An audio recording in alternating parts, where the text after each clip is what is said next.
It's time now for a look at latest in local news. In the news, former DA for the Brunswick Judicial Circuit, Jackie Johnson, set to stand trial beginning January 21st in the Glenn County Courthouse. She faces two charges: count one, violation of her oath of office, and count two, hindering a police officer. Motions hearing was held last week in front of Judge Turner, who is overseeing the case.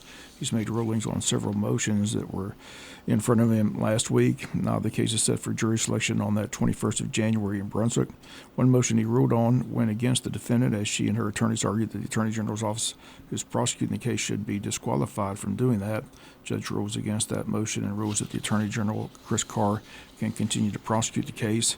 These charges stem from Johnson's handling the Ahmaud Arbery case, as she's accused of not treating the Arbery family fairly.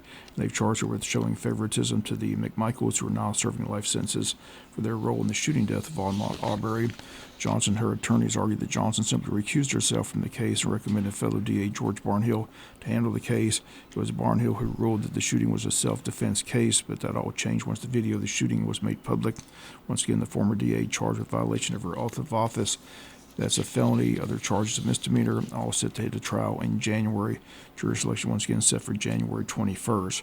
Prospective jurors in the process of filling out a 30-page questionnaire to determine whether or not they're qualified to be on the jury or not. Again, the trial is expected to last several weeks. Again, all eyes will be on the Glenn County Courthouse in January as the former DA stands trial for her role in the Ahmaud Arbery case.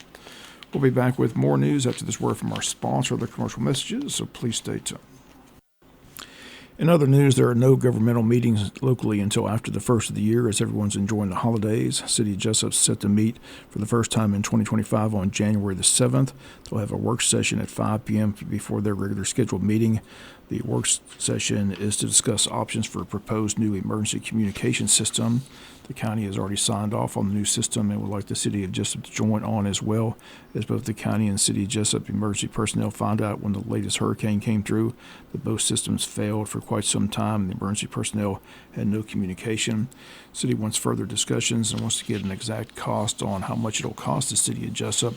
At their last meeting, they requested the work session for further discussions, and that's what's going to take place on January 7th at 5 p.m. at City Hall. County commissioners also do not meet again until the year 2025, and when they meet, they'll welcome newly elected Commissioner Randy Franks, who will take office and replace Commissioner Jamie Hickox in District 5, who opted not to seek re-election.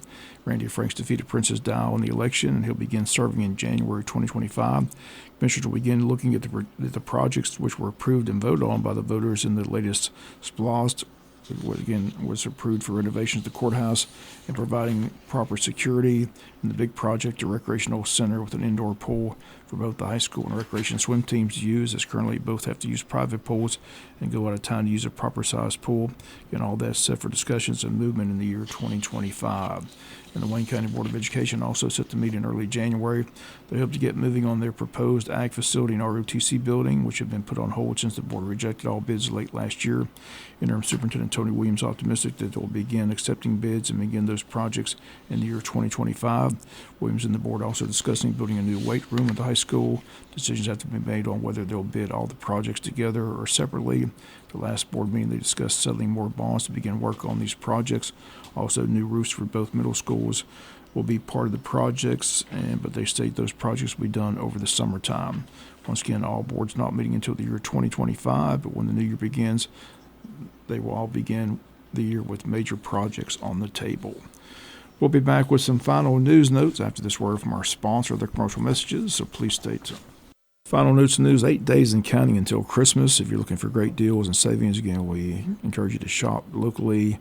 Look no further here in Wayne County's local merchants have what you need for your holidays. Most offer free gift wrapping.